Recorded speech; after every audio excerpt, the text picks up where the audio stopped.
Block 1. Quantum Causality Challenge. For every single moment of your life, for every event that has ever occurred in the history of the cosmos, one simple, seemingly unbreakable rule has held true. Cause always comes before effect. You strike a match, and then it bursts into flame.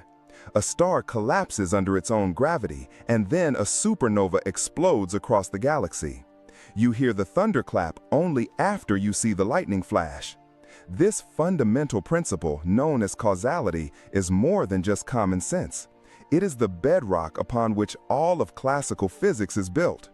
It's the law that allows us to make predictions, to understand our world, and to perceive the steady, unwavering march of time from a fixed past into an open future. Isaac Newton's laws of motion rely on it.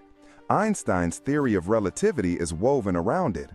This arrow of time, pointing resolutely from yesterday to tomorrow, is the single most intuitive and non-negotiable aspect of our reality. But what if it's not true?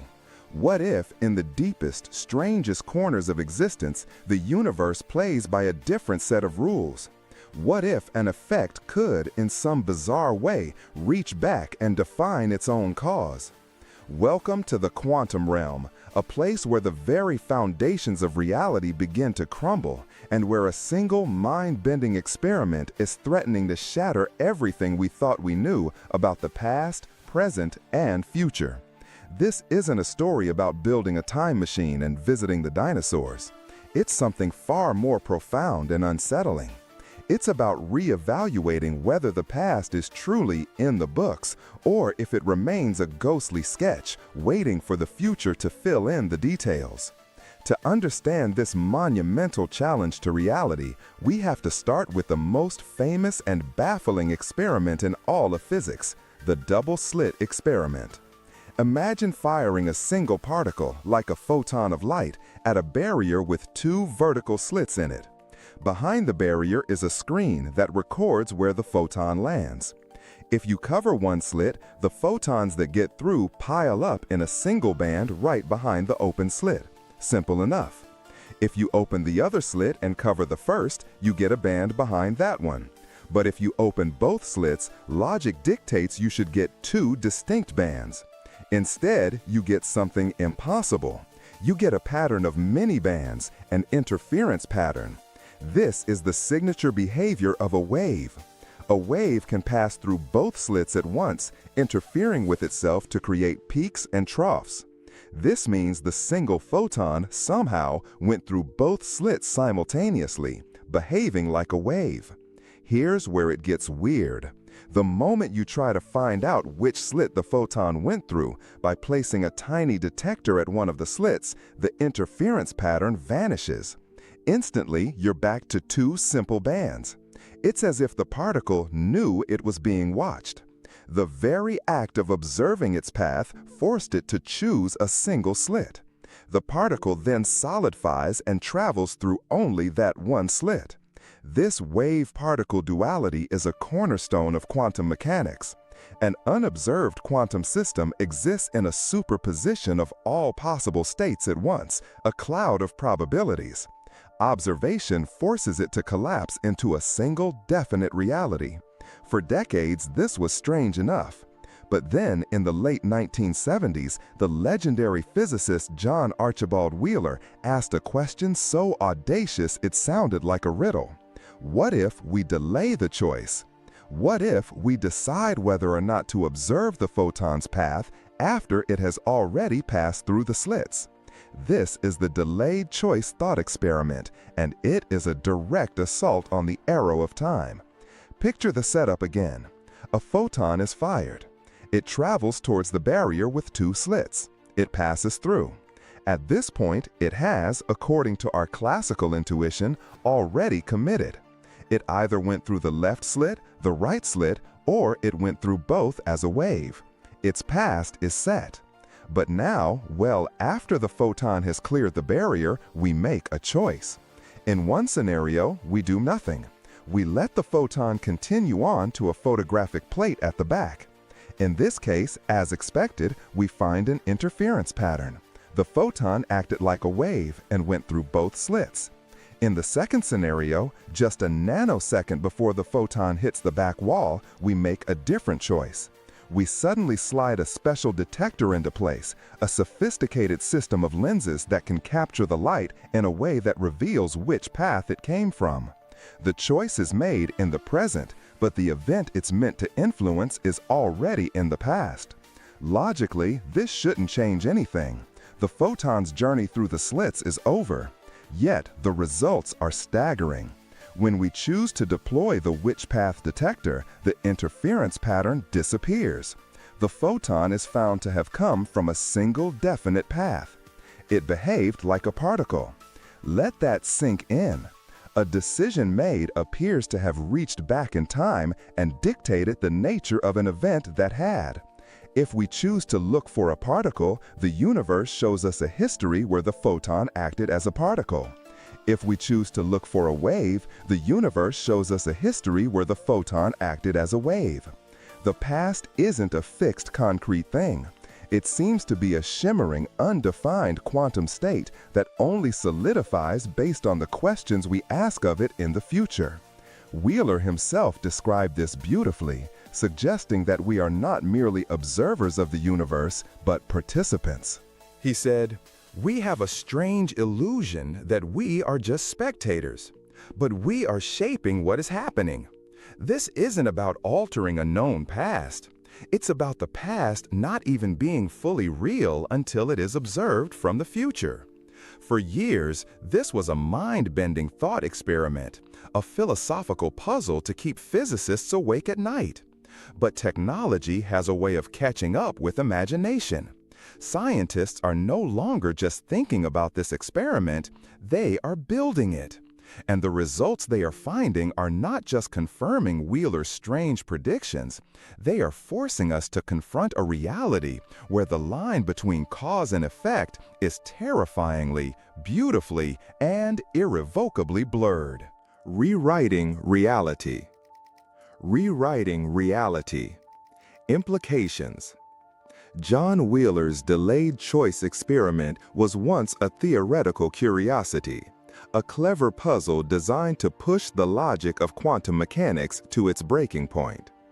But in the 21st century, what was once a thought experiment has become a laboratory reality.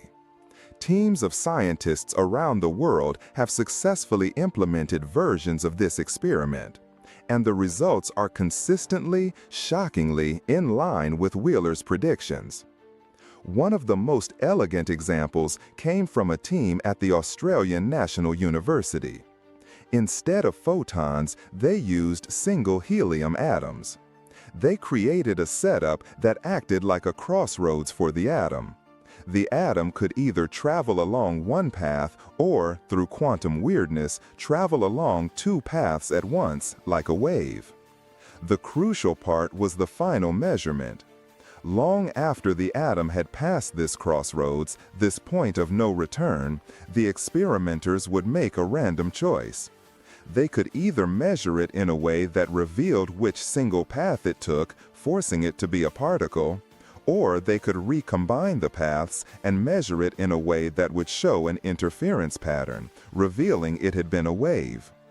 The result was exactly as Wheeler foresaw. The choice of measurement in the present determined the nature of the atom's past. The atom's history was not written until the final page was read. This phenomenon has a name that is as provocative as the idea itself: retrocausality. It's the concept that the future can influence the past. This isn't a fringe theory, it's a conclusion being forced upon us by experimental data. And its implications are so profound they threaten to rewrite our entire understanding of existence. First, let's consider what this means for the past. We think of the past as a solid, immutable record. The glass fell, it shattered, the event is done. But quantum mechanics suggests this is an illusion of the macroscopic world. At the fundamental level, the past may exist as a spectrum of possibilities, a quantum superposition. The atom have been a particle and it have been a wave. Both histories are potentially true. It is only the future observation, the question we ask of it later, that forces one of those histories to snap into focus and become real. The past, then, is not a stone tablet, but a fluid canvas, and our choices in the present are the brushstrokes that give it its final form. This completely inverts our perception of reality. We don't discover history. In a very real sense, we help create it. This leads to an even deeper question. What is objective reality? For centuries, science has operated on the assumption that there is a universe out there that exists independently of us. A tree falls in the forest and it makes a sound whether anyone is there to hear it or not. But these experiments challenge that. They suggest that properties of reality, like whether a particle took one path or many, do not exist in a definite state until they are measured. If a future measurement can define a past event, then what does it mean for that event to be real before the measurement? The universe, it seems, does not commit to a story until an observer forces its hand. This has led some physicists to radical conclusions, like the idea that reality is fundamentally participatory. We are not separate from the universe we observe. We are intrinsically linked in a cosmic feedback loop where our present actions are constantly defining the past. Now, let's walk into the philosophical minefield of free will and determinism. This is where things get truly dizzying. On one hand, retrocausality seems to empower our free will to an astonishing degree. Your choices don't just shape the future, they reach back and shape the past. On the other hand, it could be interpreted in a way that destroys free will entirely. If a future event is influencing a past one, doesn't that imply that the future event is already determined in some way? How can our choice be free if it's part of a causal loop that is already set in stone, connecting a future outcome to a past state? This paradox lies at the heart of the debate. It blurs the line between a universe of infinite possibilities shaped by our choices and a block universe where past, present, and future all exist simultaneously. And our journey through time is merely the experience of a pre-written four-dimensional story. The experiments don't give us an answer, they just deepen the mystery, forcing us to confront the possibility that our very notions of choice and fate are inadequate to describe the way the universe truly works. Ultimately, this research forces us to question the most fundamental aspect of our experience, the arrow of time. Why does time seem to flow in only one direction? At the quantum level, most physical laws are time-symmetric. They work just as well forwards as they do backwards. Retrocausality suggests this symmetry might be more than just a mathematical curiosity. Perhaps our perception of a one-way street from past to future is just an emergent property of our large-scale classical world, an illusion born from statistics and thermodynamics. Deep down, at the very fabric of reality, the distinction between past and future might not exist at all. The implications are almost too vast to comprehend. Could observations we make today be shaping the quantum state of the early universe moments after the Big Bang? It's a wild, speculative leap, but it's a question that is no longer confined to science fiction. The universe isn't just stranger than we imagine, it is stranger than we imagine. The biggest rule has been broken. The past is not what it seems. And we, as observers and participants, are standing in the present, holding the pen.